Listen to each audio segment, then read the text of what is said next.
សងក្រោយជាសួរបងប្អូនទាំងអស់គ្នាខ្ញុំសូដានេនមកពីកម្មវិធីខ្ញុំស្វែងយល់ពីច្បាប់ថ្ងៃនេះផងដែរនាងខ្ញុំមកសម្ភាសសិក្ខាកាមដែលសិក្សាផ្ទាល់នៅក្នុងកម្មវិធីរបស់យើងចាជំរាបសួរអូនចាជំរាបសួរបង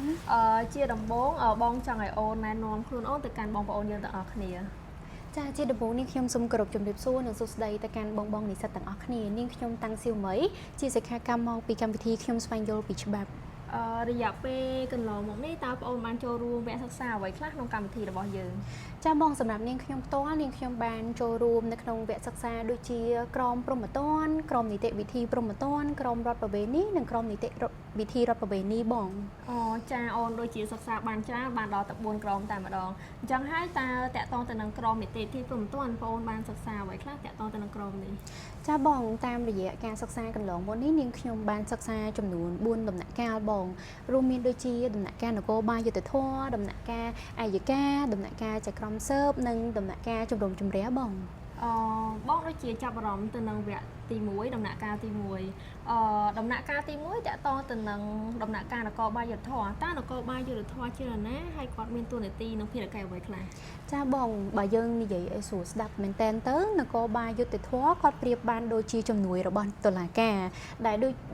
មានដូចជាជំនួយរបស់តំណាងអัยការជំនួយរបស់ចៅក្រមស៊ើបជាដើមបងហើយនាងខ្ញុំចង់បញ្ជាក់បន្ថែមពីលើនេះទៀតចំពោះសមាជិកភាពរបស់នគរបាលយុត្តិធម៌ដែលនៅក្នុងនោះមានដូចជាមន្ត្រីនគរបាលយុត្តិធម៌ភ្នាក់ងារនគរបាលយុត្តិធម៌និងមន្ត្រីឬភ្នាក់ងារសាធារណៈដែលត្រូវបានច្បាប់ដោយឡែកផ្ដល់សិទ្ធិឲ្យពួកគាត់បងហើយមួយវិញទៀតសម្រាប់ភារកិច្ចនិងតួនាទីរបស់គាត់នៅក្នុងរឿងក្តីព្រហ្មទណ្ឌបងនគរបាលយុត្តិធម៌គាត់មានតួនាទីក្នុងការត្រួតពិនិត្យទៅលើបទល្មើសដូចជាបទឧក្រិដ្ឋបទមជ្ឈិមនិងបទលហុហើយជាពិសេសនោះគឺគាត់ក៏មានតួនាទីក្នុងការកំណត់អត្តសញ្ញាណនិងចាប់ជនល្មើសផងដែរបងហើយអ្វីដែលผมអាចខ្វះបាននោះគឺគាត់ក៏មានតួនាទីក្នុងការជួយស្វែងរកផលតាមបន្ថែមចំពោះតុលាការផងដែរបងពិតជាក្បោះក្បាយមែនតើបងអូនរៀនបានច្រើនតកតងទៅនឹងក្រមនីតិវិធីព្រហ្មទណ្ឌក៏ដូចជាក្រមទាំង4អញ្ចឹងហើយតើអូនអាចមានជាចំណាប់អារម្មណ៍អ្វីទៅកាន់កម្មវិធីរបស់យើងចាបងសម្រាប់ចំណាប់អារម្មណ៍ផ្ទាល់ខ្លួនរបស់ខ្ញុំហ្មងគឺខ្ញុំពិតជាសប្បាយចិត្តមែនតើដែលបានមកសិក្សានៅកម្មវិធីខ្ញុំស្វែងយល់ពីច្បាប់នេះពិតជាត្រូវគោលដៅរបស់ខ្ញុំតែម្ដងដោយសារអីខ្ញុំមកសិក្សានៅក្នុងកម្មវិធីសិក្សានេះគឺពិតជាទទួលបានចំណេះដឹងនិងបទពិសោធន៍ថ្មីជាច្រើនដែលក្រោមការសិក្សានិងបង្រៀនរបស់លោកគ្រូ